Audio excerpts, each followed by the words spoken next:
नमस्कार मित्रों, Radha Krishna IAPCS classes में आप सभी का हार्दिक स्वागत है। आज हम यहाँ भारत के भूगोल के कुछ महत्वपूर्ण टॉपिक पर चर्चा करेंगे।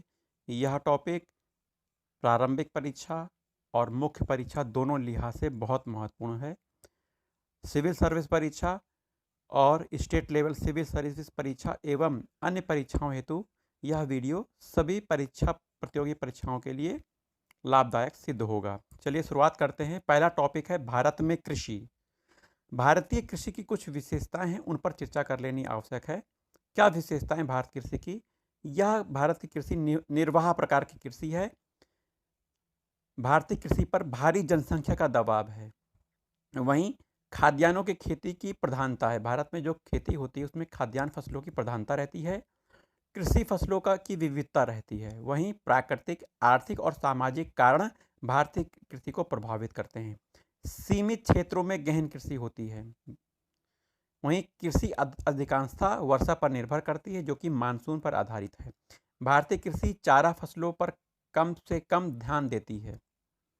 चलिए, ऋतुओं के अनुसार कृषि के फसल के प्रारूप, ऋतुओं के अनुसार कृषि के फसल प्रारूप पर चर्चा करते हैं। खरीफ की फसल, रबी की फसल और जायद की फसल पर चर्चा होगी।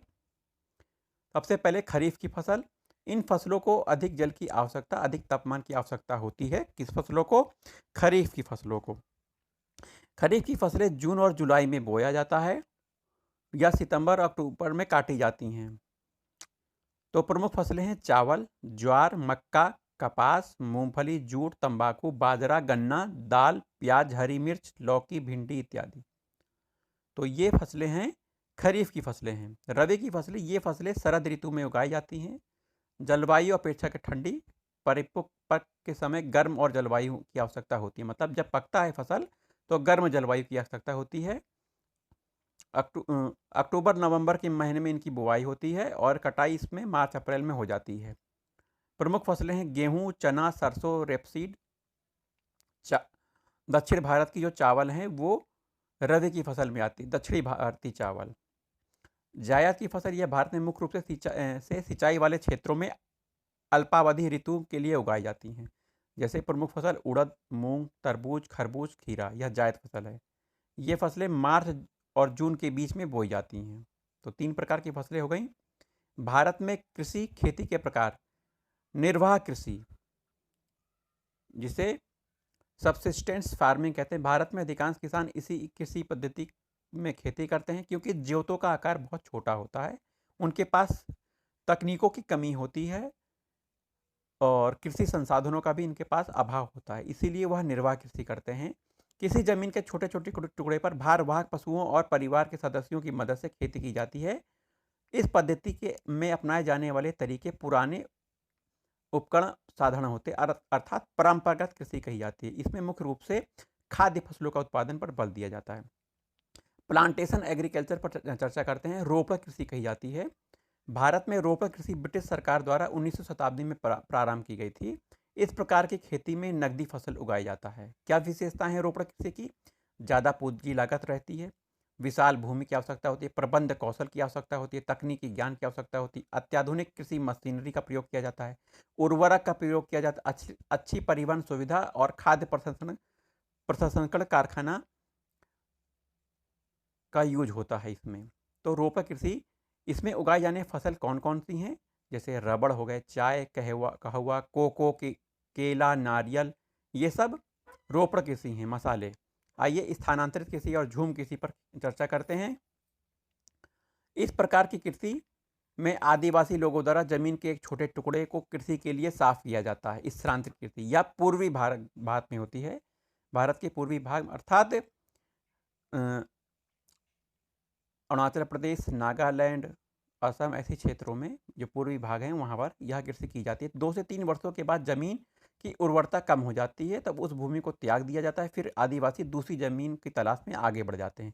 यह कृषि की अत्यंत प्राचीन पद्धति है। परिणाम स्वरूप पर्वतीय हिस्सों में बड़ी संख्या में वन उन्मूलन और मृदा अपरदन होता है। यह कृषि मुख्यतः असम, मेघालय, नागालैंड, मणिपुर, त्रिपुरा, मिजोरम, उड़ीसा, अरुणाचल प्रदेश, मध्य प्रदेश, आंध्र प्रदेश में रहने वाली जनजातियों द्वारा किया जाता है। इस कृषि के अंतर्गत धान, मक्का, बाजरा, तंबाकू, गन्ना आदि की खेती की जाती है। हरित कृषि भारत में हरित क्रांति की शुरुआत 1966-67 में हुई थी। हरित क्रांति लाने का श्रेय एम स्वामीनाथन को जाता है। विश्व में हरित क्रांति लाने का श्रेय प्रोफेसर नॉर्मन बोरलॉग को जाता है। हरित क्रांति से का अभिप्राय देश में सिंचित असिंचित कृषि क्षेत्रों में अधिक उपज देने वाले संकर तथा बौने बीजों के उपयोग से फसल उत्पादन में वृद्धि करना। हरित क्रांति के घटक कौन कौन से हैं? 12 घटक हैं। उच्च उपज वाली किस्म के बीज, सिंचाई, रासायनिक उर्वरक का प्रयोग, कीटनाशक दवाइयों का प्रयोग, कमांड एरिया विकास कार्यक्रम, विकास व जोतों का सुदृढ़ीकरण, भूमि सुधार, ग्रामीण विद्युतीकरण, कृषि का मशीनीकरण, ग्रामीण सड़कें एवं विपणन, कृषि विश्वविद्यालय, कृषि ऋण की आपूर्ति। हरित क्रांति के प्रभाव पर चर्चा कर लेते हैं। सकारात्मक प्रभाव और नकारात्मक प्रभाव, इन दोनों पर चर्चा करना आवश्यक है। हरित क्रांति से कृषि उत्पादन में वृद्धि होती है, किसानों की उन्नति होती है, खाद्यान्नों के आयात में कटौती होती है, विदेशों जो खाद्यान्न आयात हो रहे हैं उसमें कटौती होती है। इसमें पूंजी खेती होती है, इसमें पूंजी लगाई जाती है और पूंजी प्राप्त की जाती है। कृषि से लाभ की पुनर्प्राप्ति होती है, औद्योगिक विकास होता है, ग्रामीण रोजगार प्राप्त होता है। तो यह सकारात्मक प्रभाव हैं हरित क्रांति के। वहीं नकारात्मक प्रभाव है अंतर फसल असंतुलन पाया जाता है, क्षेत्रीय असंतुलन में वृद्धि होती है। बड़े किसानों को ही लाभ होता है, छोटे किसानों को इसमें लाभ नहीं होता है। उनके पास जोतों की कमी होती है, अत्याधुनिक कृषि उपकरणों का अभाव होता है, तो इसलिए छोटे किसानों को लाभ नहीं होता। बेरोजगारी इसमें बढ़ती है, अंतर क्षेत्रीय प्रवास में वृद्धि होती है, पारिस्थितिकी समस्याएं उत्पन्न हो सकती हैं क्योंकि इसमें अत्यधिक उर्वरक, खाद उर्वरक का प्रयोग किया जाता है, रासायनिक उर्वरक का प्रयोग किया जाता है। चलिए फसलों के वर्गीकरण पर चर्चा करते हैं। फसल कितने प्रकार की होती है? खाद्य फसलें जैसे चावल, गेहूं, मक्का, ज्वार, बाजरा।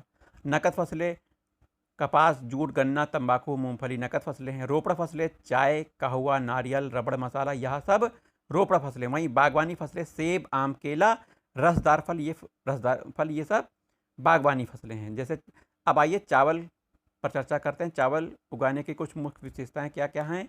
चावल भारत की प्रमुख खाद्यान्न फसल है। देश के कुल फसल उत्पादन में 23% की हिस्सा चावल पर है। चावल का सबसे अधिकतम क्षेत्रफल पश्चिम बंगाल में है। विश्व में चावल चीन के बाद भारत में दूसरा स्थान है। ये स्थिति आज भी बनी हुई है, भविष्य में बदल सकती है। कुल खाद्यान्न उत्पादन में चावल का हिस्सा 42% है। चावल खरीफ की फसल है। मौसम के आधार पर यह अगहनी, अमन, शरतकालीन ओस और ग्रीष्मकालीन बोरा कहलाता है। उत्तर भारत में चावल की बुआई मई जून और कटाई सितंबर अक्टूबर में होती है।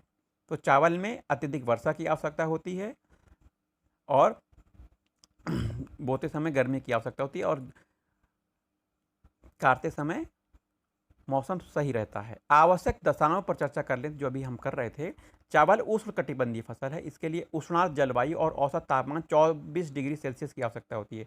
चावल की फसल के लिए 150 सेंटीमीटर से 200 सेंटीमीटर वर्षा की आवश्यकता होती है। चावल की फसल के लिए गहरी, उर्वर, चिकनी, दोमट मिट्टी की आवश्यकता होती है। तो ये चावल की फसल की कुछ आवश्यक दशाएं हैं। चलिए गेहूं पर चर्चा कर लेते हैं। गेहूं भारत में चावल के बाद अन्य प्रमुख खाद्यान्न फसल गेहूं है। देश के कुल 14% भाग पर गेहूं की खेती की जाती है। गेहूं के प्रमुख उत्पादक क्षेत्र उत्तर प्रदेश, पंजाब, हरियाणा, मध्य प्रदेश, राजस्थान आदि हैं। गेहूं की सर्वाधिक उत्पादकता पंजाब, हरियाणा, उत्तर प्रदेश। यह लेटेस्ट डाटा नहीं है, इसे काट दीजिए, अपडेट कर लीजिएगा। भारत में गेहूं उत्पादन में चीन के बाद दूसरा स्थान है। वहीं भारत विश्व में 12% गेहूं का उत्पादन होता है। यह बदलता रहता है, इस पर भी आपको देखने की आवश्यकता, अपडेट करने की आवश्यकता है। उत्तर भारत में गेहूं की बुआई अक्टूबर नवंबर में होती है और इसकी कटाई मार्च अप्रैल में होती है।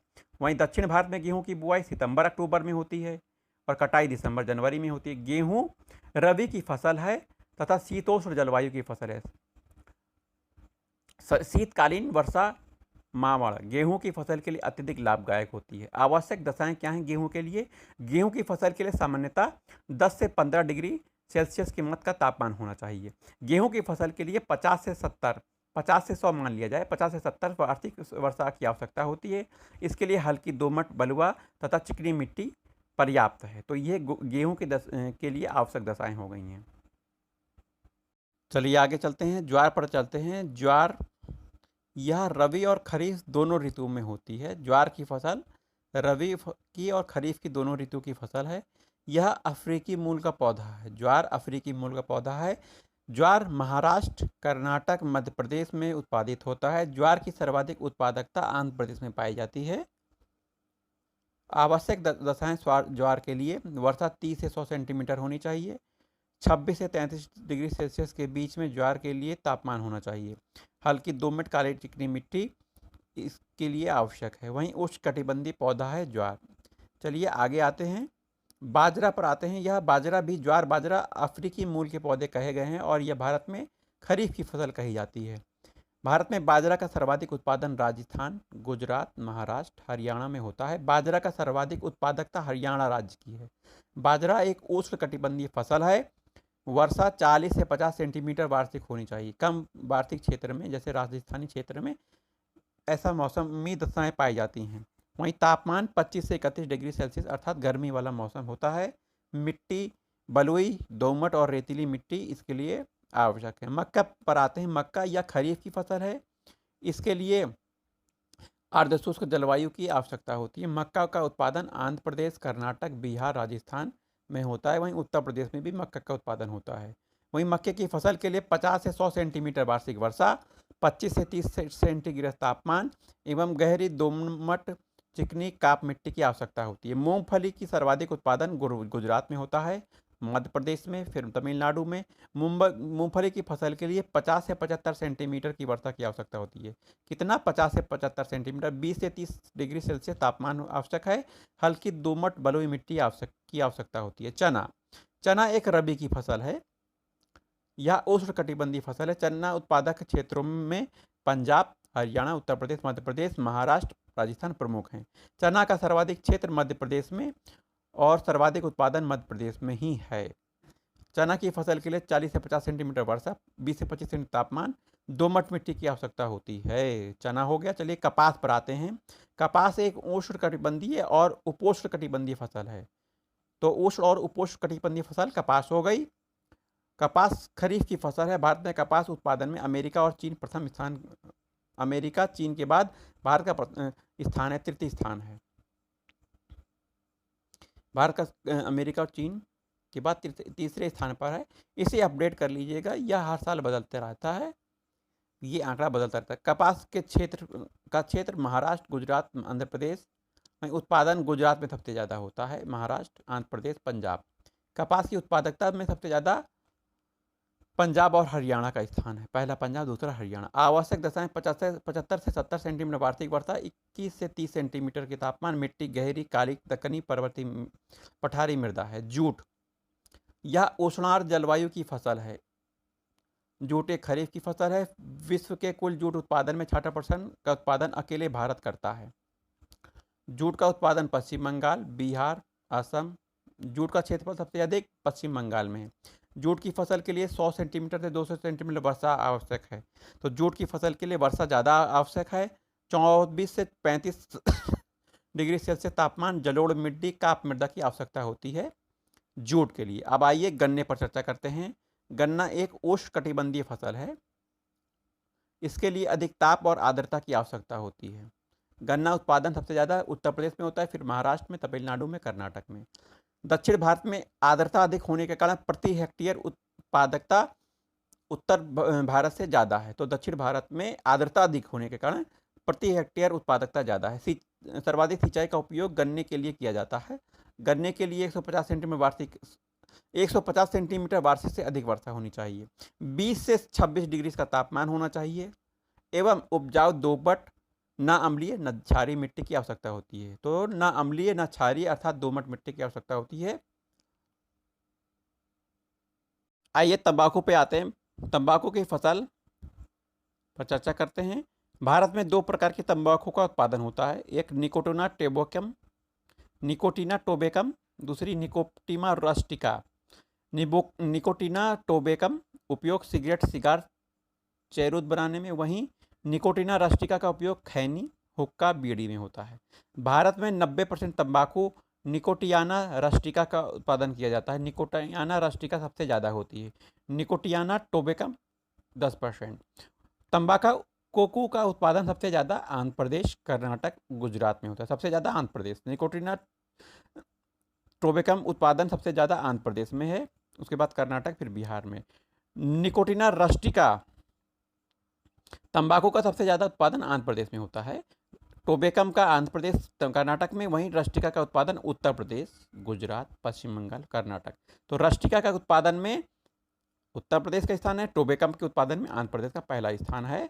चलिए आगे चलते हैं। आवश्यक दशाएं क्या हैं, इस पर चर्चा कर लेते हैं। तंबाकू के लिए आवश्यक दशाएं: वर्षा 50 सेंटीमीटर से अधिक होनी चाहिए। 100 सेंटीमीटर से वर्षा हानिकारक होती है, तो 100 सेंटीमीटर से अधिक वर्षा हानिकारक है। 50 से 100 के बीच में होने। पाला रहित तापमान होना चाहिए, पाला रहित मौसम होना चाहिए। तापमान 50 से 38 सेंटीमीटर के बीच में।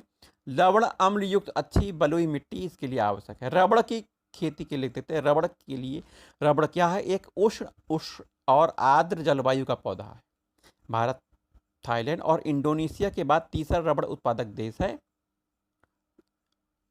ये डाटा अपडेट होता रहता है, वो अपडेट कर लीजिएगा। भारत में वैसे केरल, तमिलनाडु, असम, कर्नाटक क्षेत्र में रबड़ का उत्पादन होता है। केरल में सबसे ज़्यादा रबड़ उत्पादन होता है भारत में। 200 सेंटीमीटर से ज़्यादा वर्षा की आवश्यकता होती है रबड़ के लिए। तापमान 25 से 35 सेंटीमीटर तापमान। हल्की अम्लीय लेटराइट परवर्ती मिट्टी की आवश्यकता होती है। चाय, यह उष्ण जलवायु, उष्ण आर्द्र जलवायु का छाया पसंद पौधा है, छाया में लगाया जाता है। वहीं जड़ों में पानी नहीं रुकना चाहिए चाय के लिए। यह अतः ढालनुमा भूमि में उगाया जाता है। भारत के पूर्वोत्तर भाग में ऐसी ढालनुमा भूमि पाई जाती हैं। चाय का उत्पादन सबसे ज़्यादा असम में, पश्चिम बंगाल में, तमिलनाडु में, त्रिपुरा में होता है। आवश्यक दशाएं: 200 सेंटीमीटर से 300 सेंटीमीटर वार्षिक वर्षा होनी चाहिए। तापमान 24 से 30 डिग्री सेल्सियस। भुरभुरी, दोमट मिट्टी, अम्ल प्रकार की मिट्टी, कार्बनिक पदार्थ आदि इस मिट्टी में होनी चाहिए। ये आवश्यक दशाएं चाय के लिए होगी। आइए नारियल पर चर्चा करते हैं। यह एक तटीय जलवायु वाला पौधा है, तटों में पाया जाता है। नारियल के उत्पादन और निर्यात उपभोग में भारत विश्व में प्रथम स्थान पर है। इसे अपडेट कर लीजिएगा, आंकड़ा बदलता रहता है। नारियल सबसे ज़्यादा केरल, कर्नाटक, तमिलनाडु, आंध्र प्रदेश में। आवश्यक दशाएं: 150 सेंटीमीटर से अधिक वर्षा होनी चाहिए, तटीय भाग में होती है। वहीं तापमान 20 से 25 सेंटीमीटर। लेटराइट प्रकार की मिट्टी में नारियल पैदा होता है। चलिए मसालों की बात करते हैं। मसाला उत्पादन में केरल, कर्नाटक, मालाबार आदि का स्थान प्रथम है। वही लेटेस्ट डाटा गुजरात को प्रथम स्थान बताता है, जो कि हर साल बदलता रहता है। केरल में काली मिर्च, इलायची, अदरक, सुपारी का उत्पादन होता है। आंध्र प्रदेश में मिर्च, हल्दी का उत्पादन होता है। ये मसाले की स्थिति है। मसालों के लिए अधिक वर्षा की आवश्यकता होती है। 20 से 30 डिग्री सेंटीग्रेड तापमान होना चाहिए। अम्लीय और लेटेराइट मिट्टी में मसाले पैदा होते हैं, ये आपको याद करना है। चलिए आगे चलते हैं। भारत के भूगर्भिक संरचना पर चर्चा करते हैं। वहीं आर्कियन समूह की चट्टानों पर चर्चा करना आवश्यक है। सबसे पहले आर्कियन समूह की चट्टानों पर चर्चा करेंगे। इन चट्टानों का निर्माण तप्त पृथ्वी के ठंडा होने के फलस्वरूप हुआ है। कौन सी चट्टानें? आर्कियन समूह की चट्टानें।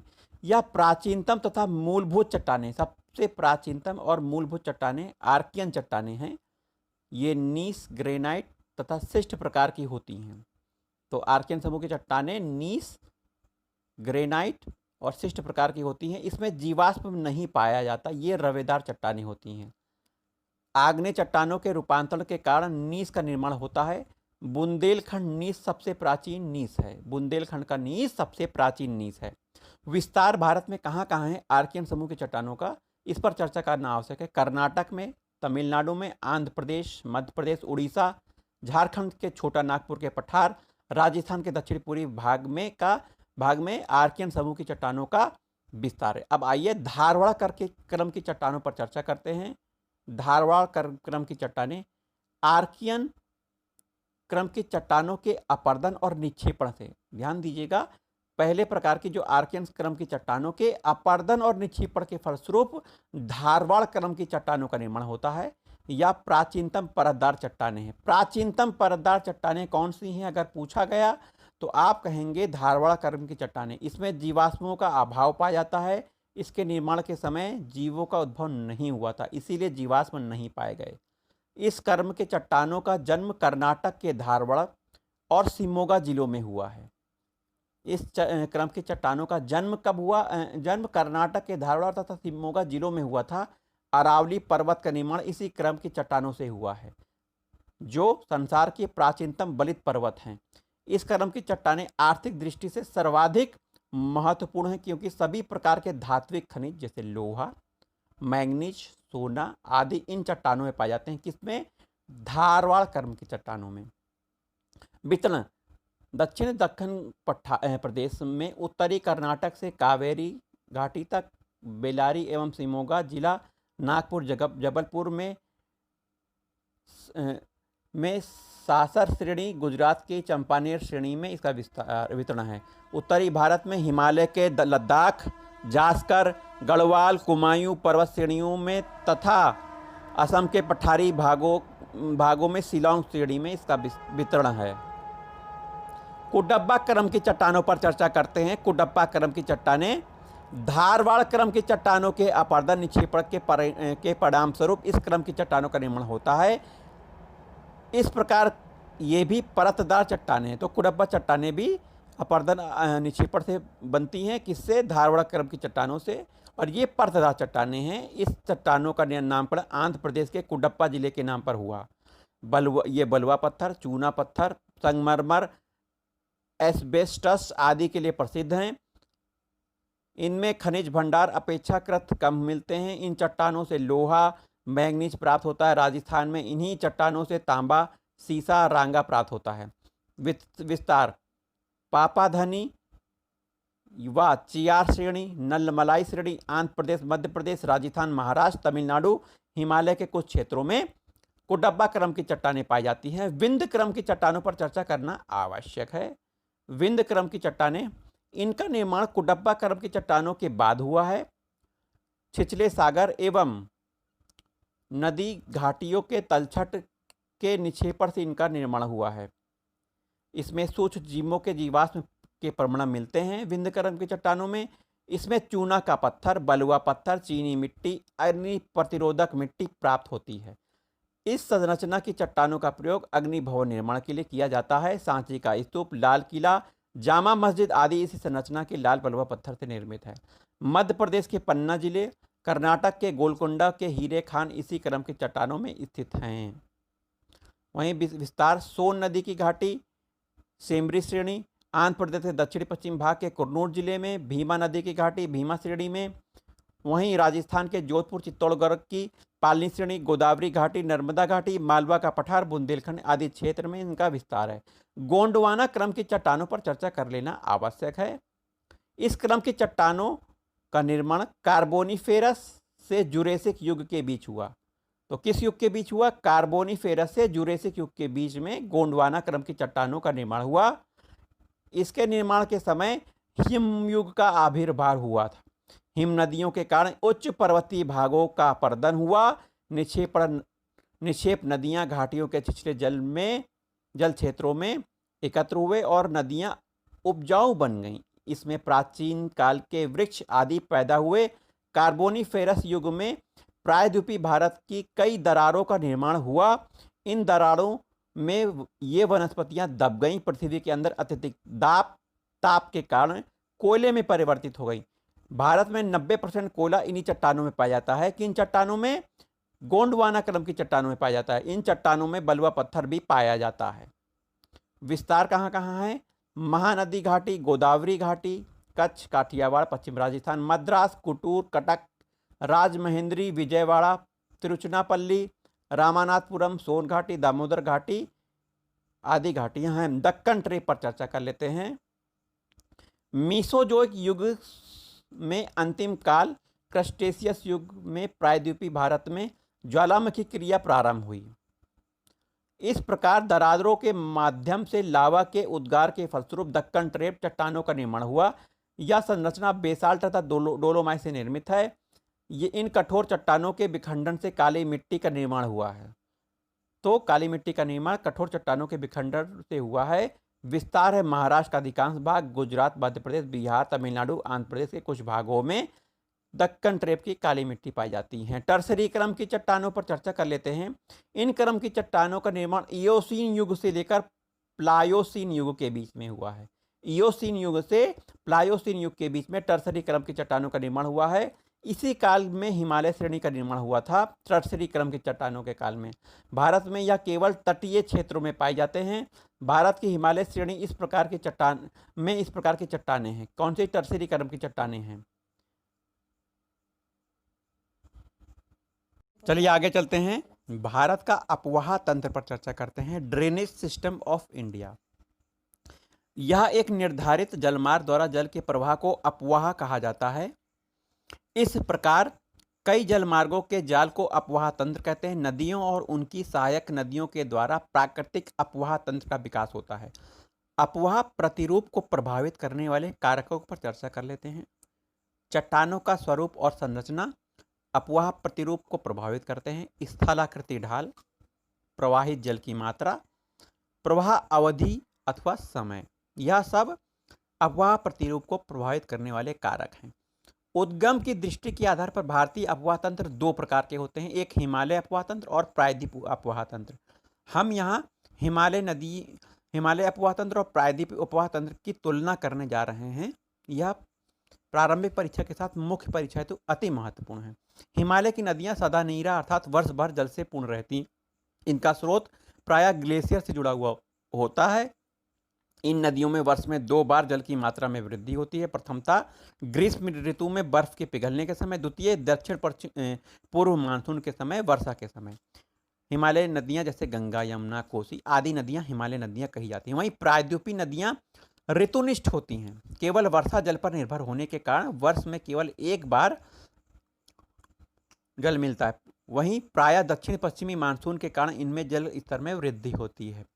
क्योंकि तमिलनाडु में उत्तर पूर्व मानसून से शीत ऋतु में वर्षा होती है, अतः कावेरी के निचले भाग में का जल उत्तर पूर्व मानसून के समय शीत ऋतु में बढ़ता है।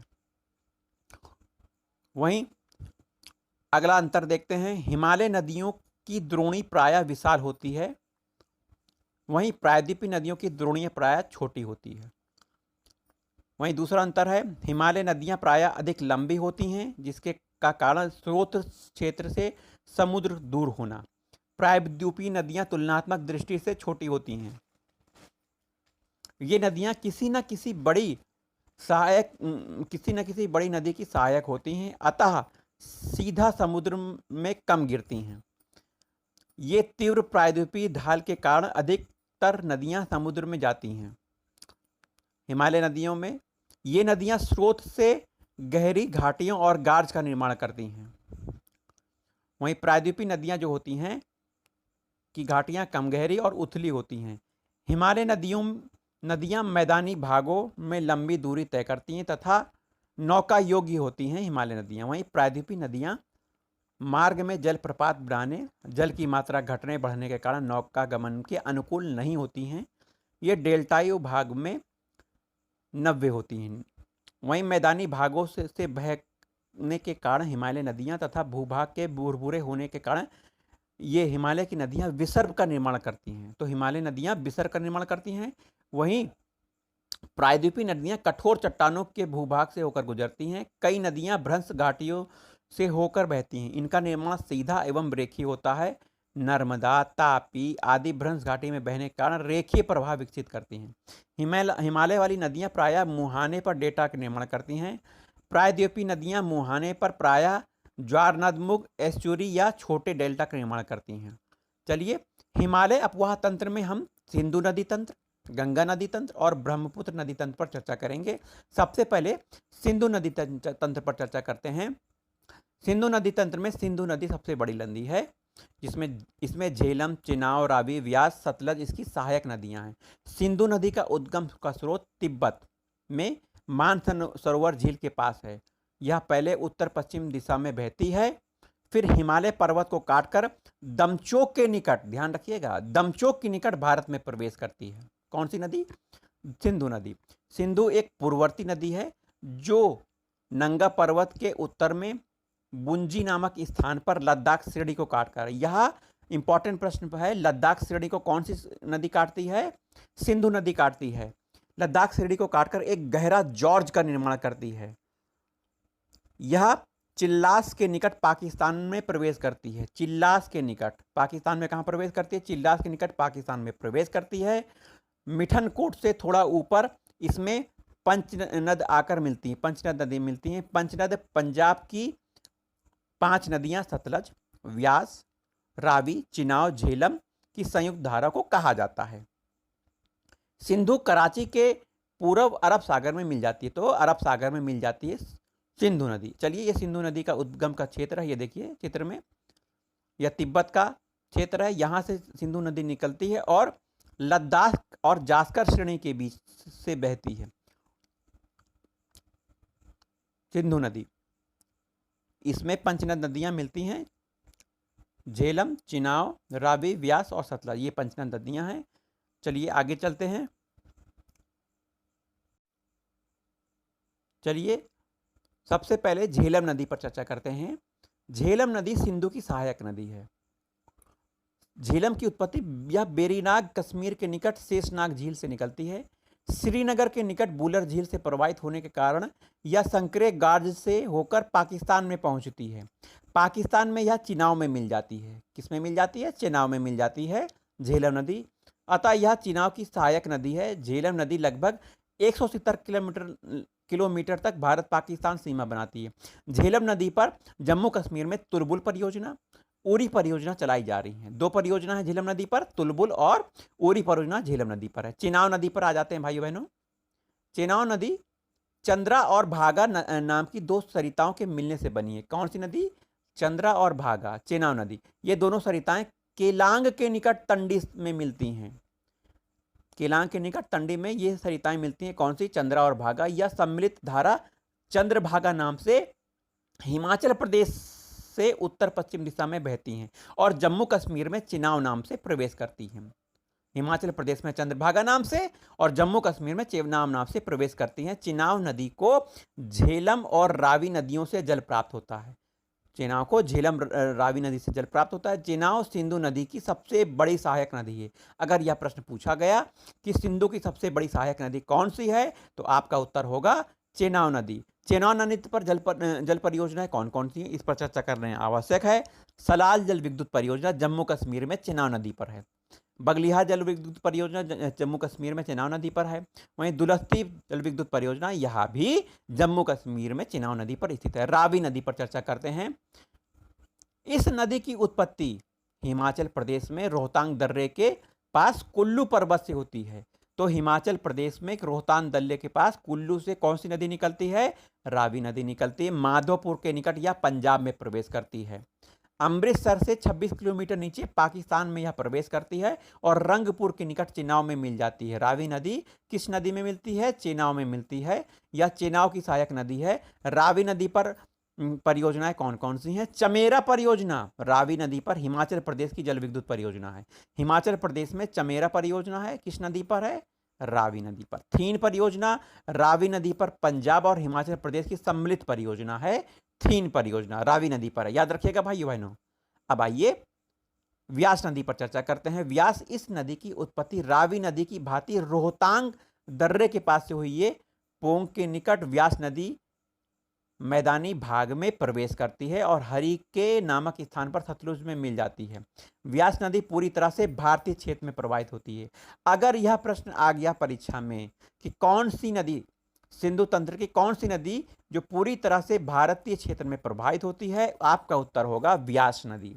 क्या उत्तर होगा? व्यास नदी। चलिए आगे देखते हैं।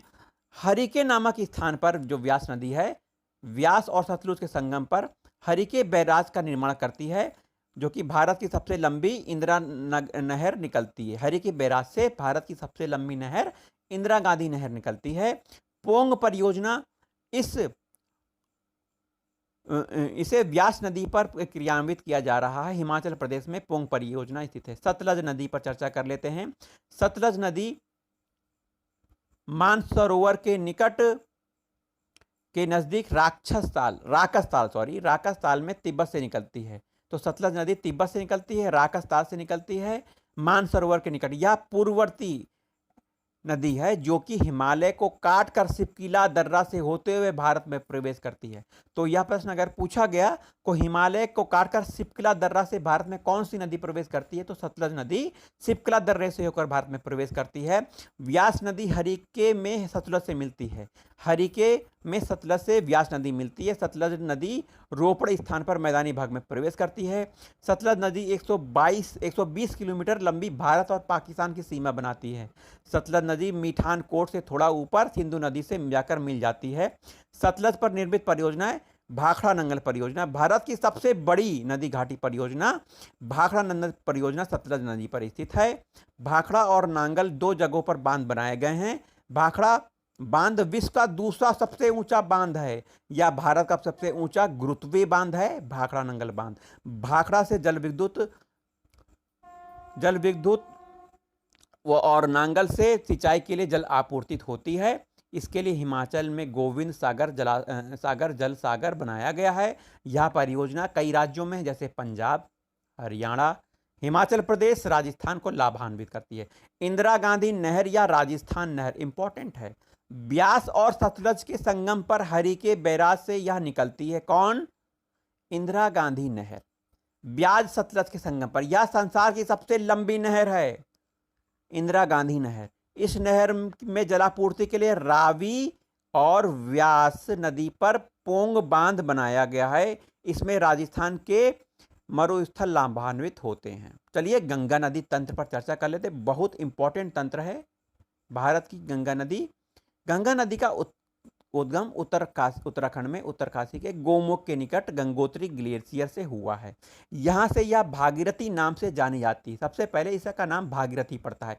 इसी प्रदेश में बहने वाली अलकनंदा एक पूर्ववर्ती नदी है जो हिमालय को काटकर सकरे गार्ज का निर्माण करती है।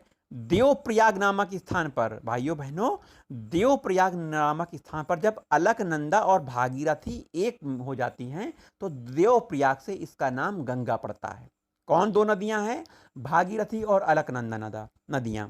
यहीं से दोनों संयुक्त धारा के नाम से गंगा हो जाती हैं। अलकनंदा नदी का उद्गम स्त्रोत कहाँ है? संतोपथ हिमानी है, संतोपथ हिमाली। अलकनंदा के बाएं तट पर कर्णप्रयाग में पिंडार नदी मिलती है। अलकनंदा के दाहिनी तट पर रुद्रप्रयाग के निकट मंदाकिनी नदी मिलती है। हरिद्वार के निकट गंगा मैदान में प्रवेश करती है और यमुना नदी इलाहाबाद में गंगा में मिलती है। भाइयों और बहनों, यमुना नदी गंगा की सबसे लंबी सहायक नदी है। फरक्का से आगे गंगा नदी बांग्लादेश में पद्मा नदी नाम से जाना जाती है, पद्मा नाम से। पश्चिम बंगाल में गंगा भागीरथी, हुगली एवं बांग्लादेश में पद्मा मेघना के नाम से दो अलग अलग धाराओं में बट जाती है। गेलुंडो में जमुना के रूप में ब्रह्मपुत्र नदी गंगा से मिलती है। तो आगे देखते हैं, ये गंगा नदी का चित्र है। देवप्रयाग में भागीरथी और अलकनंदा नदी मिल रही हैं। आइए गंगा नदी के बारे में और ज़्यादा जानकारी प्राप्त करते हैं।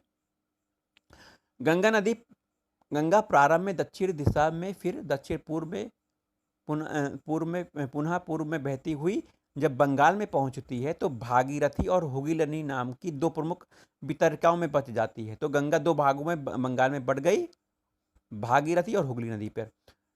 मुख्य नदी बांग्लादेश में चली जाती है जहां वह पहले पद्मा बाद में मेघना नाम से बहती है।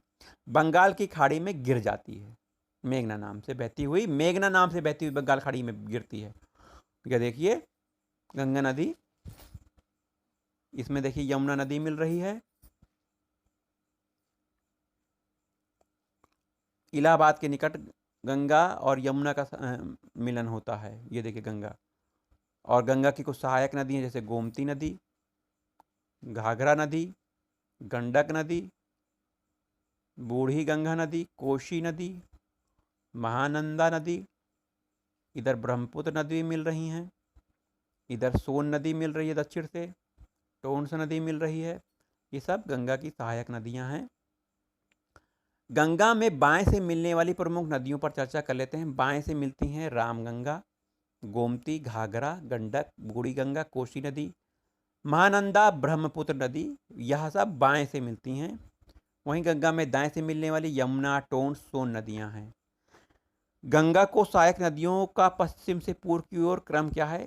यमुना, टोंस, गोमती, घाघरा, सोन, गंडक, बूढ़ी गंगा, कोसी, महानंदा, हुगली और ब्रह्मपुत्र। यह पश्चिम से पूर्व की नदियों का क्रम है। गंगा की सहायक नदियों में सबसे पहले हम यमुना नदी पर चर्चा करेंगे। यमुना नदी यह गंगा की सबसे बड़ी सहायक नदी है। यमुना बंदरपूछ श्रेणी में स्थित यमुनोत्री ग्लेशियर से निकलती है। प्रारंभ में यह गंगा के पश्चिम में बहती है। बाद में यह गंगा में दक्षिण में बहती हुई इलाहाबाद में के निकट गंगा के दाएं तट पर मिलती है। यमुना नदी मथुरा तक दक्षिण दिशा में बहती है। बाद में यह इलाहाबाद तक दक्षिण पूर्वी दिशा में बहती हुई गंगा में मिल जाती है। यमुना की कुछ सहायक नदियां हैं। यमुना की सहायक नदियां बाएं तट से मिलने वाली यमुना की नदियां हैं टोंस, हिंडन, करेन और रिंद। वहीं दाएं तट पे मिलने वाली चंबल, सिंध, बेतवा, केन, यह दाएं तट पे मिलती हैं। चंबल, सिंध, बेतवा, केन।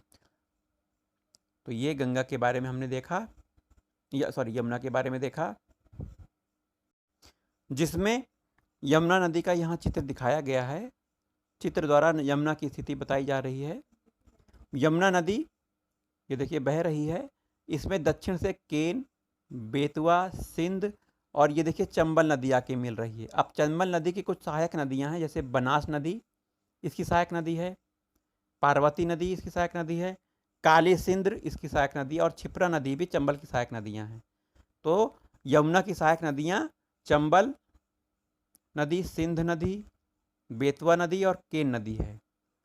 चलिए आगे चलते हैं, हम चंबल नदी पर चर्चा करते हैं। चंबल नदी हमने यह देखा, देखिए चंबल नदी बह रही है और यमुना में मिलती है आगे। ये है इसकी कुछ सहायक नदियां जैसे क्षिप्रा नदी, काली सिंध, पार्वती नदी और बनास नदी। चलिए चंबल नदी पर चर्चा कर लेते हैं। चंबल मध्य प्रदेश के मालवा पठार में स्थित मुहू के निकट जनापाव पहाड़ियों से निकलती हैं। जनापाव पहाड़ियाँ मध्य प्रदेश में है।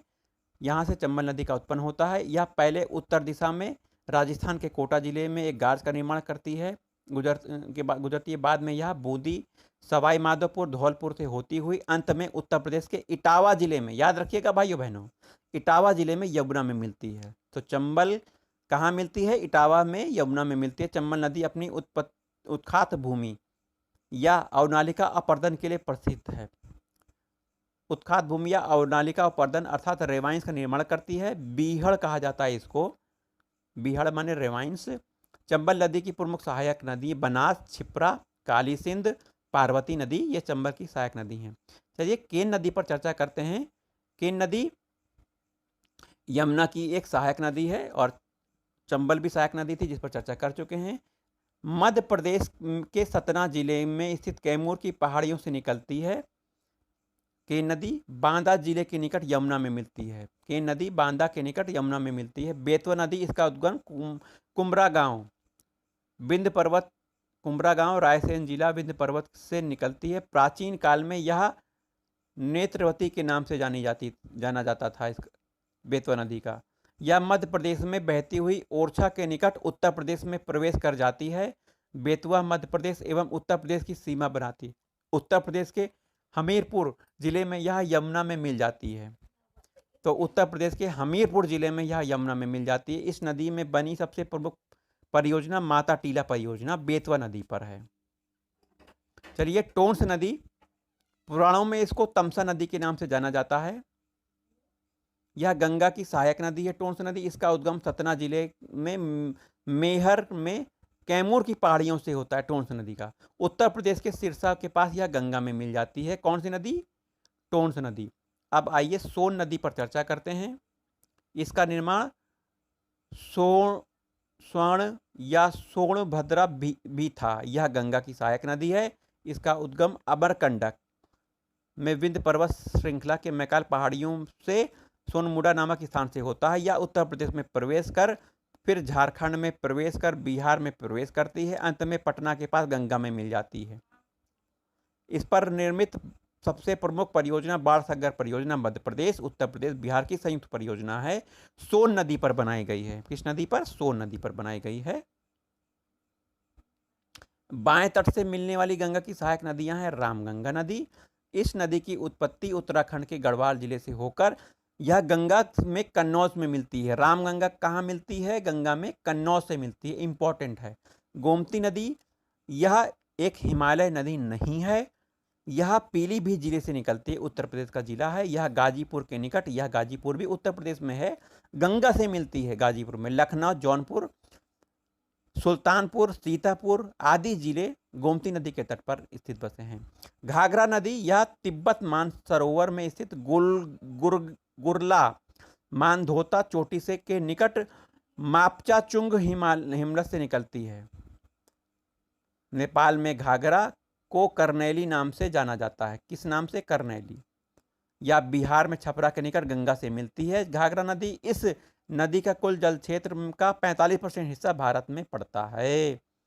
गंडक नदी, इस नदी का उद्गम नेपाल में है, यह पटना से पूर्व सोनपुर में गंगा से मिलती है। गंडक नदी पर बिहार नेपाल का संयुक्त उद्यम गंडक परियोजना है। बूढ़ी गंगा, भारत नेपाल की सीमा के निकट सुमेर पहाड़ियों की पश्चिम प्लानों से निकलकर यह गंगा में मिलती है, बूढ़ी गंगा। कोसी नदी 7 धाराओं से मिलकर बनी हुई है। इसकी मुख्य धारा अरुण नदी है, जो हिमालय के उत्तर में तिब्बत के गोसाईधाम चोटी से निकलती है। यह बिहार के काढ़ा गोला नामक स्थान पर गंगा से मिलती है। यह नदी अपना मार्ग बदलने के लिए प्रसिद्ध है। कोसी नदी अपना मार्ग बदलती रहती है।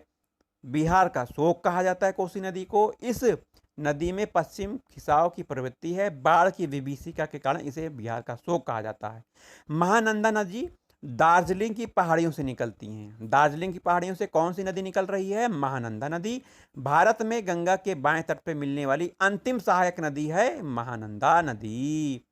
गंगा नदी तंत्र से जुड़ी विभिन्न नदी घाटी परियोजना पर चर्चा करना आवश्यक है। टिहरी बांध परियोजना, टिहरी बांध का निर्माण भिलांगना भागीरथी नदी के संगम पर टिहरी नामक स्थान पर किया गया है। भूकंप प्रवण क्षेत्र में अधिक ऊंचे बांध बनाए जाने के कारण तथा बड़े भूभाग पर बने वन काटे जाने के कारण इस नदी घाटी परियोजना का गंभीर विरोध किया जा रहा है। टनकपुर परियोजना, यह उत्तराखंड नेपाल की सीमा पर बहने वाली काली नदी पर टनकपुर नामक यह परियोजना कार्यान्वित की जा रही है। गंडक नदी परियोजना, यह बिहार, उत्तर प्रदेश, नेपाल की संयुक्त परियोजना गंडक परियोजना है। गंडक नदी में सूरतपुरा नेपाल में जल विद्युत उत्पन्न होता है। बिहार में गैसा टोलन वाल्मीकि नगर में बांध बनाया गया है गंडक नदी पर। कोसी नदी परियोजना, यह बिहार नेपाल की संयुक्त परियोजना है। इस योजना का मूल उद्देश्य बाढ़ नियंत्रण, जल विद्युत उत्पादन तथा सिंचाई उत्पादन है। जल विद्युत उत्पादन नेपाल में हो रहा है कोसी परियोजना के द्वारा। रिहंद परियोजना, यह उत्तर प्रदेश की परियोजना है, लेकिन इसका विस्तार बिहार और मध्य प्रदेश को भी लाभ इसको मिल रहा है। इस योजना का कार्यान्वयन सोन नदी की सहायक नदी रिहंद पर पिपरी सोनभद्र जिले नामक स्थान पर किया जा रहा है। सोन की सहायक नदी रिहंद पर। जलागार का निर्माण उत्तर प्रदेश तथा छत्तीसगढ़ की सीमा पर किया गया है। जलागार, जिसका नाम गोविंद बल्लभ पंत सागर है। बाणसागर परियोजना, यह सोन नदी पर मध्य प्रदेश, बिहार, उत्तर प्रदेश की संयुक्त परियोजना बाणसागर है। मध्य प्रदेश, बिहार, उत्तर प्रदेश की बाणसागर बांध मध्य प्रदेश के शहडोल में किया गया है। माता टीला बांध बेतवा नदी पर मध्य प्रदेश एवं उत्तर प्रदेश की संयुक्त परियोजना है। बांध का निर्माण उत्तर प्रदेश में किया गया है। माता टीला बांध बेतवा नदी पर। चंबल परियोजना, यह राजस्थान मध्य प्रदेश की सम्मिलित परियोजना। इस योजना के तहत चंबल नदी पर 3 जगहों पर बांध बनाए गए हैं। मध्य प्रदेश में चौरासीगढ़ नामक स्थान पर बांध बनाया गया है, जिसके पीछे जलागार नामक स्थान गांधी सागर रखा गया है। राजस्थान में रावत भाटा और कोटा में बांध बनाया गया है। रावत भाटा में स्थित जलागार का नाम महाराणा प्रताप सागर है। कोटा में स्थित जलागार का नाम जवाहर सागर है। दामोदर नदी घाटी परियोजना, यह अविभाजित बिहार, वर्तमान में झारखंड की ओर पश्चिम बंगाल की परियोजना है। दामोदर नदी घाटी परियोजना भारत की पहली बहुउद्देशीय परियोजना है। यह दामोदर नदी घाटी परियोजना 1948 की। इस परियोजना का मॉडल संयुक्त राज्य अमेरिका की टेनेसी घाटी योजना पर आधारित है। दामोदर नदी घाटी का मॉडल अमेरिका की टेनेसी नदी घाटी योजना पर आधारित है। यह ऐसी बहुउद्देशीय नदी घाटी परियोजना है जिसमें जल विद्युत का अधिक से अधिक ताप विद्युत उत्पादन होता है। बोकारो, दुर्गापुर, चंद्रपुरा और में ताप विद्युत केंद्र है। इसमें मैथन, तलैया, बाल पहाड़ी नामक जगहों पर जल विद्युत उत्पादन किया जा रहा है। दामोदर नदी पर दुर्गापुर में बैराज बनाकर नहर निकाला गया है। इसका प्रयोग सिंचाई के लिए होता है। बाढ़ की विभीषिका के कारण दामोदर नदी को बंगाल का शोक कहा जाता है। इस परियोजना का मुख्य उद्देश्य बाढ़ नियंत्रण है। मयूराक्षी परियोजना, यह अविभाजित बिहार, वर्तमान झारखंड तथा पश्चिम बंगाल की संयुक्त परियोजना है। झारखंड के दुमका जिले में मयूराक्षी नदी पर बांध बनाया गया है। इसे कनाडा बांध भी कहते हैं। तो मयूराक्षी परियोजना कहाँ, किस राज्य में? वर्तमान झारखंड और बंगाल की संयुक्त परियोजना है। चलिए ब्रह्मपुत्र नदी तंत्र पर चर्चा कर लेते हैं। ब्रह्मपुत्र नदी हिमालय के उत्तर में स्थित मानसरोवर स्थित झील के निकट कांगयू झील, कांगसू के ठीक दक्षिण में स्थित कैलाश श्रेणी की एक हिमानी से निकलती है। तिब्बत में यह सांगपो नाम से जानी जाती है। नामचा बर्मा को काटती हुई यह गहरे जॉर्ज का निर्माण करती है। यह सियांग और फिर दिहांग नाम से भारत में प्रवेश करती है। सियांग फिर दिहांग नाम से भारत में प्रवेश करती है। कुछ दूर दक्षिण पश्चिम दिशा बहने के बाद इसकी दो प्रमुख सहायक नदियां जैसे दिबांग और लोहित इसके बाएं किनारे से आकर मिल जाती हैं। तो दिबांग और लोहित ब्रह्मपुत्र की सहायक नदियां हैं। इसके बाद इस नदी तंत्र को ब्रह्मपुत्र नाम से जाना जाता है। असम में इसका नाम ब्रह्मपुत्र पड़ता है। सुबनसिरी, कामेंग, मानस, संकोश इसके दाहिनी तट से मिलने वाली प्रमुख नदियां हैं। कौन कौन सी नदी है? सुबनसिरी, कामेंग, मानस, संकोश। ब्रह्मपुत्र नदी की कुल लंबाई 2900 किलोमीटर है, जिसमें 916 किलोमीटर भारत में बहती है। वहीं धुबरी और गोलपाड़ा के निकट ब्रह्मपुत्र बांग्लादेश में प्रवेश करती है। अब यह दक्षिण दिशा में बहती है। बांग्लादेश में ब्रह्मपुत्र का नाम जमुना है। जमुना के दाहिनी ओर से तीस्ता नदी आकर मिलती है। जमुना आगे जाकर पद्मा मतलब गंगा से मिल जाती है। गंगा को पद्मा कहा गया है। पद्मा मेघना नदी से मिलने के बाद मेघना नाम से बंगाल की खाड़ी में गिर जाती है। बंगाल की खाड़ी में गिरने से पहले मेघना नाम होता है। तो यह ब्रह्मपुत्र का नदी तंत्र है। इस पर चित्र देख लेना आवश्यक है। ये देखिए ब्रह्मपुत्र नदी है।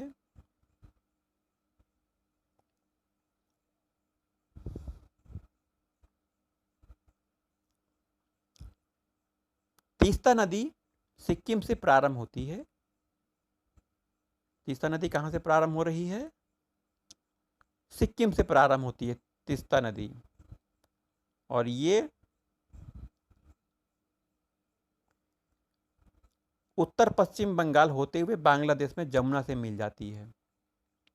ब्रह्मपुत्र नदी की धारा के मध्य विश्व का सबसे बड़ा नदी द्वीप है। इसे माजुली द्वीप कहा जाता है। वर्तमान में नदी कटाव के कारण माजुली द्वीप का अस्तित्व खतरे में है। ब्रह्मपुत्र से जुड़ी हुई भारत की कुछ नदी घाटी परियोजना पर चर्चा कर लेना आवश्यक है, बहुत इंपॉर्टेंट है। जैसे रंगा नदी जल विद्युत परियोजना अरुणाचल प्रदेश में है, ब्रह्मपुत्र नदी पर है। पाकी जल विद्युत परियोजना अरुणाचल प्रदेश में, कोपरी जल विद्युत परियोजना असम में, दोयांग जल विद्युत परियोजना नागालैंड, लोकटक मणिपुर में, तिपाई मुख जल विद्युत परियोजना मणिपुर में, थालेश्वरी जल विद्युत परियोजना मिजोरम में, तुईवाई जल विद्युत परियोजना मिजोरम में, रंगीत जल विद्युत परियोजना सिक्किम में। चलिए प्रायद्वीपीय भारत का उपवाह तंत्र, इस पर चर्चा कर लेते हैं। हिमालय नदी तंत्र की तुलना में प्रायद्वीपीय नदी तंत्र प्राचीन है। पश्चिमी घाट प्रायद्वीपीय भारत के मुख्य जल विभाजक है। पश्चिमी घाट प्रायद्वीपीय भारत में मुख्य जल विभाजक का काम करता है। प्रायद्वीपीय पठार का सामान्य ढाल पूर्व से दक्षिण पूर्व की ओर है। अधिकांश नदियां पश्चिम घाट से निकलकर पूर्व की ओर बहती हैं, जैसे महानदी, कृष्णा, कावेरी, गोदावरी नदियां। ये नदियां बंगाल की खाड़ी में गिरती हैं। नर्मदा और ताप्ती दो नदियां हैं जो कि प्रायद्वीपीय भारत की दो प्रमुख नदियां हैं, जो अपवाह स्वरूप पश्चिम की ओर बहती हैं और अरब सागर में गिरती हैं। इस कारण इन दो नदियों का भ्रंश घाटी में होकर बहना है। इसका क्या कारण है? दो नदियां भ्रंश घाटी में होकर बहती हैं। प्रायद्वीपीय भारत की अरब सागर में गिरने वाली नदियां प्रायः ज्वार नदमुख एस्चुरी का निर्माण करती हैं, जैसे नर्मदा, तापी, जबकि बंगाल की खाड़ी में गिरने वाली नदियां डेल्टा का निर्माण करती हैं, कृष्णा, गोदावरी, कावेरी। तो यहाँ पे कुछ नदियां हैं जो अरब सागर में गिर रही हैं, जैसे साबरमती नदी अरब सागर में गिर रही है, माही नदी, नर्मदा, ताप्ती, ये सब अरब सागर में गिरने वाली नदियां हैं। वहीं पूर्व की ओर बहने वाली नदी जैसे हुगली, दामोदर, ये सब स्वर्णरेखा नदी बंगाल की खाड़ी में गिर रही है। महानदी बंगाल की खाड़ी में गिर, गोदावरी नदी, गोदावरी में पेनगंगा, वेनगंगा, ये सब गोदावरी की सहायक नदियां हैं। कृष्णा नदी गोदावरी बंगाल की खाड़ी में गिर रही है। पेन्नार नदी, कावेरी नदी बह रही है, ये भी बंगाल की खाड़ी में गिर रही है। गई नदी, यह सब बंगाल की खाड़ी में गिर रही हैं। चलिए आगे चलते हैं। प्रायद्वीपीय भारत की नदियों की प्रवाह की दिशा, पूर्ववर्ती नदियाँ, पूर्ववाहिनी नदियाँ, पश्चिम वाहिनी नदियाँ। जैसे महानदी, गोदावरी, कृष्णा, पेन्नार, कावेरी या पूर्व वाहिनियाँ हैं। पश्चिम वाहिनी साबरमती, माही, नर्मदा, ताप्ती, पेरियार, ये पश्चिम वाहिनी नदी हैं। महानदी पर चर्चा करते हैं। महानदी अमरकंटक के दक्षिण सिहावा छत्तीसगढ़ से निकलती है। महानदी, यह नदी उड़ीसा में बहती हुई बंगाल की खाड़ी में गिरती है। हीराकुंड बांध इसी महानदी पर स्थित है। अब आइए गोदावरी नदी पर चर्चा करते हैं। गोदावरी नदी प्रायद्वीपीय भारत की सबसे बड़ी लंबी नदी है। आयु, आकार और लंबाई के कारण दक्षिण गंगा कहा जाता है। दक्षिण की गंगा नहीं, दक्षिण गंगा होगा इसमें। दक्षिण गंगा किसे कहा जाता है? गोदावरी नदी को कहा जाता है। दक्षिण की गंगा अगर हो गया तो कावेरी नदी को कहा जाता है, यह गलत है, इसे सुधार कर लीजिएगा। गोदावरी को दक्षिण गंगा कहा जाता है या बृहद गंगा, ओल्ड गंगा कहा जाता है। यह महाराष्ट्र के नासिक के पश्चिम में सह्याद्री पहाड़ियाँ हैं, वहाँ पर त्र्यंबक नामक जगह से गोदावरी निकलती हैं। इंद्रावती, प्राणहिता, पूर्णा, दुधना गोदावरी की सहायक नदी हैं। आइए कृष्णा नदी पर चर्चा कर लेते हैं। पूर्व की ओर बहने वाली यह प्रायद्वीपीय भारत की दूसरी सबसे बड़ी नदी है। कौन सी? कृष्णा नदी। यह महाबलेश्वर के निकट पश्चिमी घाट से निकलती है। कृष्णा नदी, तुंगभद्रा और भीमा इसकी प्रमुख सहायक नदियां हैं। तुंगभद्रा, भीमा कृष्णा की प्रमुख सहायक नदी हैं। कोयना, पंचगंगा, घाट प्रभा, माल प्रभा, दूध गंगा, मूसी इसकी सहायक नदी हैं, कृष्णा नदी की सहायक नदी हैं। यह चापाकार डेल्टा बनाते हुए बंगाल की खाड़ी में गिरती है। आंध्र प्रदेश में नागार्जुन सागर बांध, कर्नाटक में अलमाटी बांध, दो बांध हैं। आंध्र प्रदेश में नागार्जुन सागर बांध, कर्नाटक में अलमाटी बांध कृष्णा नदी पर स्थित है। पेन्नार नदी कर्नाटक में, पेन्नार उत्तरी पेन्नार की बात कर रहे हैं, कर्नाटक के नंदीदुर्ग पहाड़ी से निकलती है। आंध्र प्रदेश में बहती हुई यह बंगाल की खाड़ी में गिरती है, पेन्नार नदी। दक्षिणी पेन्नार पर आप चर्चा कर लेते हैं। दक्षिणी पेन्नार केशव की पहाड़ी कर्नाटक से निकलती हैं। एक नंदीदुर्ग पहाड़ी से निकल रही है, एक केशव की पहाड़ी से निकलती है, दोनों कर्नाटक में हैं। उत्तरी पेन्नार के दक्षिण में बहती हुई बंगाल की खाड़ी में गिरती हैं। दोनों बंगाल की खाड़ी में गिरती हैं। पेन्नार नदी दो भागों में है। वहीं अन्य नदी पर चर्चा कर लेते हैं। कावेरी नदी इंपॉर्टेंट है, बहुत इंपॉर्टेंट है, इसे दक्षिण की गंगा कहा गया है। कावेरी नदी को कर्नाटक राज्य के कुर्ग जिले की ब्रह्मगिरी पहाड़ी से निकलती हैं। कहाँ से निकल रही हैं? कर्नाटक जिला, कुर्ग जिला, ब्रह्मगिरी की पहाड़ी। तीन बातें हो गई। इसके ऊपरी जलग्रहण क्षेत्र कर्नाटक में दक्षिण पश्चिमी मानसून से तथा निचले जलग्रहण क्षेत्र में तमिलनाडु में उत्तरी पश्चिमी मानसून से वर्षा होने के कारण इस नदी में वर्ष भर जल का प्रभाव बना रहता है। तो कौन सी नदी में वर्ष भर जल का प्रभाव बना रहता है जो कि दक्षिण भारत की, प्रायद्वीपीय भारत की नदी है? वो कावेरी नदी है। कारण क्या है? दक्षिण पश्चिम मानसून और उत्तर पूर्व मानसून दोनों से जल प्राप्त होता है। कावेरी नदी की द्रोणी का 56% तमिलनाडु, 41% कर्नाटक और 3% केरल में है। कावेरी नदी एक चतुर्भुजाकार डेल्टा का निर्माण करती है। तो अगर यह प्रश्न आ गया पेपर में कि चतुर्भुज आकार का डेल्टा कौन सी नदी बनाती है, तो कावेरी नदी बनाती है। इस नदी के मार्ग में कई प्राकृतिक जलप्रपात हैं, जिसमें शिवसमुद्रम कर्नाटक में है, होगेनेकल तमिलनाडु में प्रसिद्ध है। कावेरी जब कर्नाटक के कोडागु पहाड़ी से आगे बढ़ती है तो उच्चावुच में अंतर के कारण जुड़वा जलप्रपात तो गगनचुंबी तथा भारा चुक्की का निर्माण करती है, जो सम्मिलित रूप से शिव समुद्रम जलप्रपात से नाम से जाना जाता है। प्रायद्वीपीय भारत की पश्चिम में बहने वाली नदियों पर चर्चा कर लेते हैं। बहुत इंपॉर्टेंट नदियां हैं। इसमें सबसे पहले हम साबरमती नदी पर चर्चा करेंगे। यह राजस्थान के उदयपुर जिले की अरावली श्रेणी से निकलती हैं साबरमती नदी। यह राजस्थान गुजरात में बहती है। दो राज्य याद करिएगा, राजस्थान गुजरात में बहती हुई खंबात की खाड़ी में गिर जाती है। कौन सी नदी? साबरमती नदी। गांधी सागर और अहमदाबाद इसी के तट पर स्थित है। अहमदाबाद और गांधीनगर साबरमती के तट पर स्थित हैं। माही नदी पर चर्चा कर लेते हैं। विंध्याचल पर्वत के पश्चिम में कौन सी झील है? मेहद झील से निकलती है। विंध्याचल के पश्चिम में माही नदी निकल रही है। यह नदी मध्य प्रदेश, राजस्थान, गुजरात में बहती हुई खंबात की खाड़ी में गिरती है। 3 राज्य हैं, मध्य प्रदेश, राजस्थान, गुजरात। 3 राज्यों में माही नदी गिर रही है। वहीं नर्मदा नदी, यह इंपॉर्टेंट नदी है। यह प्रायद्वीपीय भारत में पश्चिम की ओर बहने वाली सबसे बड़ी नदी है। इसका उद्गम मध्य प्रदेश के अमरकंटक की पहाड़ी से होता है। यह गुजरात में भरूच के निकट बंगाल की खाड़ी में गिरती है। यह उत्तर में विंध्याचल पर्वत तथा दक्षिण में सतपुड़ा पहाड़ियों के बीच में एक भ्रंश घाटी का से होकर बहती है। यह जबलपुर में भेड़घाट की संगमरमर शेरों को काटते हुए धुआंधार जलप्रपात का निर्माण करती है। तो धुआंधार जलप्रपात नर्मदा नदी पर है। नर्मदा नदी छत्तीसगढ़, मध्य प्रदेश, महाराष्ट्र, गुजरात राज्य में बहती है। सरदार सरोवर परियोजना, महेश्वर परियोजना, नर्मदा सागर परियोजना, ओंकारेश्वर बांधों का निर्माण, नर्मदा घाटी परियोजना इसी नदी पर स्थित है। तो सरदार सरोवर, महेश्वर, नर्मदा सागर, ओंकारेश्वर बांधों के साथ नर्मदा घाटी परियोजना इसी नदी पर है। तापी नदी पर चर्चा कर लेते हैं। यह मध्य प्रदेश के बैतूल के मुल्ताई से निकलती है। मध्य प्रदेश के बैतूल के मुल्ताई से तापी नदी निकलती है। इसकी प्रमुख सहायक नदी पूर्णा है। यह नदी भ्रंश घाटी में होकर बहती है। सूरत के आगे खंबात की खाड़ी में तापी नदी गिर जाती है। पेरियार, यह केरल की दूसरी सबसे लंबी नदी है। अन्नामलाई की पहाड़ियों से निकलती है। तो अन्नामलाई की पहाड़ियों से कौन सी नदी निकल रही है? पेरियार नदी निकल रही है। वहीं वेम्बनाड झील के उत्तर में अरब सागर में गिरती है। यह केरल की सबसे लंबी नदी है। कौन सी? पेरियार नदी। प्रायद्वीपीय भारत की अन्य नदियां, सुवर्णरेखा नदी प्रायद्वीपीय भारत की, इस नदी की उत्पत्ति छोटा नागपुर पहाड़ रांची के पठार से होती है। यह नदी उड़ीसा पश्चिम बंगाल के बीच सीमा बनाती है। उड़ीसा पश्चिम बंगाल के बीच सुवर्णरेखा नदी सीमा बनाती है, बंगाल की खाड़ी में गिरती है।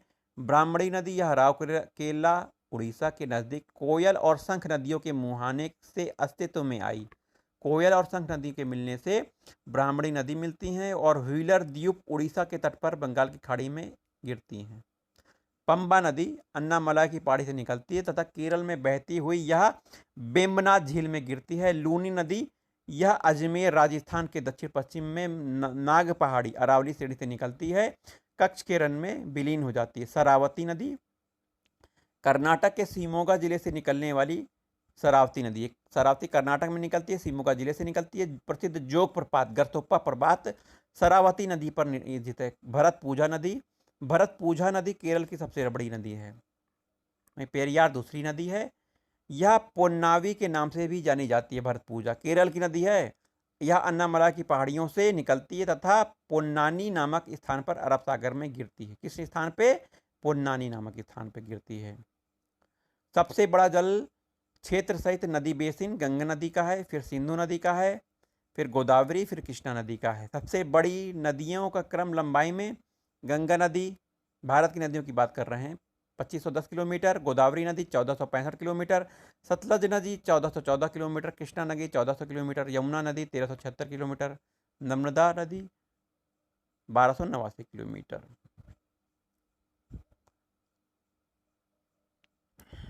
वहीं प्रायद्वीपीय भारत की विभिन्न नदी घाटी परियोजनाएं पश्चिम वाहिनी नदी घाटियों पर और पूर्व वाहिनी नदी घाटियों पर नदी घाटी परियोजनाएं हैं।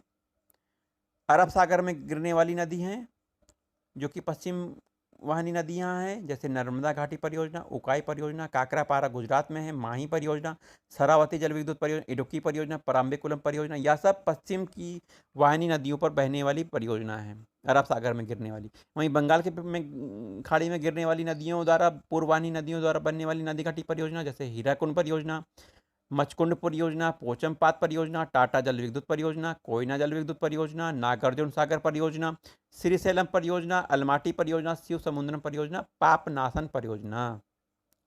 पश्चिमानी नदियों पर निर्मित जल विद्युत परियोजना जैसे नर्मदा घाटी परियोजना, यह एक बहुउद्देशीय नदी घाटी परियोजना है जिसमें लाभान्वित राज्य महाराष्ट्र, मध्य प्रदेश, गुजरात, राजस्थान 4 राज्य हैं। इस परियोजना के अंतर्गत 29 बड़े बांध बनाए गए हैं और जा रहे हैं। इसमें मध्य प्रदेश का नर्मदा सागर बांध तथा गुजरात का सरदार सरोवर बांध सर्वाधिक महत्वपूर्ण है। बांध के अधिक ऊंचा होने के कारण बड़े जल क्षेत्र जमाव की समस्या पैदा हो गई। बड़े भूभाग से बने से वन काटे जाएंगे तथा बड़ी जनसंख्या को विस्थापित होना पड़ेगा। इन समस्याओं के कारण बांधों की ऊंचाई कम रखने की मांग समाजशास्त्रियों पर्यावरणविद के द्वारा की जा रही है। मेधा पाटकर नर्मदा बचाओ आंदोलन से संबंधित है। उकाई परियोजना गुजरात महाराष्ट्र की संयुक्त परियोजना है, तापी नदी पर है। उकाई नामक स्थान गुजरात पर बांध बनाया गया है। काकरापारा गुजरात में है। गुजरात की यह परियोजना है। काकरापारा ताप्ती नदी पर काकरापारा नामक स्थान पर बांध बनाकर जल विद्युत का उत्पादन किया जा रहा है। किस नदी पर? काकरापारा ताप्ती नदी पर। माही योजना, इस योजना के अंतर्गत मध्य प्रदेश में माही नदी पर बांध बनाया गया है। बांध के पीछे स्थित जलागार का नाम जमनालाल बजाज सागर बन रखा गया है। शरावती जल विद्युत परियोजना, यह परियोजना कर्नाटक के शिवमोगा जिले से शरावती नदी पर क्रियान्वित की गई है। इसका के अंतर्गत भारत के सबसे ऊंचे जलप्रपात महात्मा गांधी या गरसोप्पा जलप्रपात पर जल विद्युत उत्पादन केंद्र स्थापित किया गया है। इसके जलागार का नाम लिंगनमक्की जलागार है। इडुक्की परियोजना, इडुक्की परियोजना पर चर्चा करते हैं। किस राज्य में? केरल के इडुक्की जिले में। या पेरियार नदी पर है इडुक्की परियोजना। केरल की सबसे बड़ी जल विद्युत परियोजना इडुक्की परियोजना है। पराम्बिकुलम अलियार परियोजना, यह केरल तथा तमिलनाडु की संयुक्त परियोजना है। इसके अंतर्गत अल्लामलाई पहाड़ियों की 6 नदियों तथा मैदानी क्षेत्र की 2 नदियों का जल का उपयोग किया जा रहा है। वहीं पूर्ववाहिनी नदियों से जुड़ी कुछ परियोजना जैसे हीराकुंड परियोजना, इस परियोजना में के तहत उड़ीसा के महानदी पर बांध बनाया गया है। हीराकुंड विश्व की सबसे लंबी नदी बांध है। जल विद्युत सिंचाई बाढ़ का नियंत्रण की योजना का मुख्य लक्ष्य है। मचकुंड परियोजना, यह आंध्र प्रदेश उड़ीसा की संयुक्त परियोजना है। किनकी? आंध्र प्रदेश और उड़ीसा की मचकुंड परियोजना संयुक्त परियोजना है। इसमें उड़ीसा और आंध्र प्रदेश की सीमा पर मचकुंड नदी पर बांध बनाया गया। टाटा जल विद्युत परियोजना महाराष्ट्र से विकसित परियोजना। इस योजना के तहत पश्चिमी घाट पर होने वाली अत्यधिक वर्षा को झील में एकत्र कर जल विद्युत बनाया गया है। इसका विकास टाटा समूह द्वारा किया गया है। कोयना जल विद्युत परियोजना पर चर्चा करते हैं। महाराष्ट्र में कृष्णा की सहायक नदी कोयना जल विद्युत परियोजना स्थापित है। वहीं नागार्जुन सागर परियोजना आंध्र प्रदेश में कृष्णा नदी पर इसे विकसित किया गया है। सिंचाई बाढ़ नियंत्रण जल विद्युत उत्पादन में इसका उद्देश्य है। श्रीशैलम परियोजना आंध्र प्रदेश में कृष्णा नदी पर निर्मित है। अलमाटी परियोजना कर्नाटक में कृष्णा नदी पर स्थापित है। शिव समुद्रम परियोजना, यह कर्नाटक में कावेरी नदी पर स्थापित 1902 में भारत की सबसे पुरानी जल विद्युत परियोजना शिव समुद्र परियोजना है। कर्नाटक में कावेरी नदी पर है। कावेरी नदी पर कृष्णराज सागर जलागार का निर्माण किया गया है।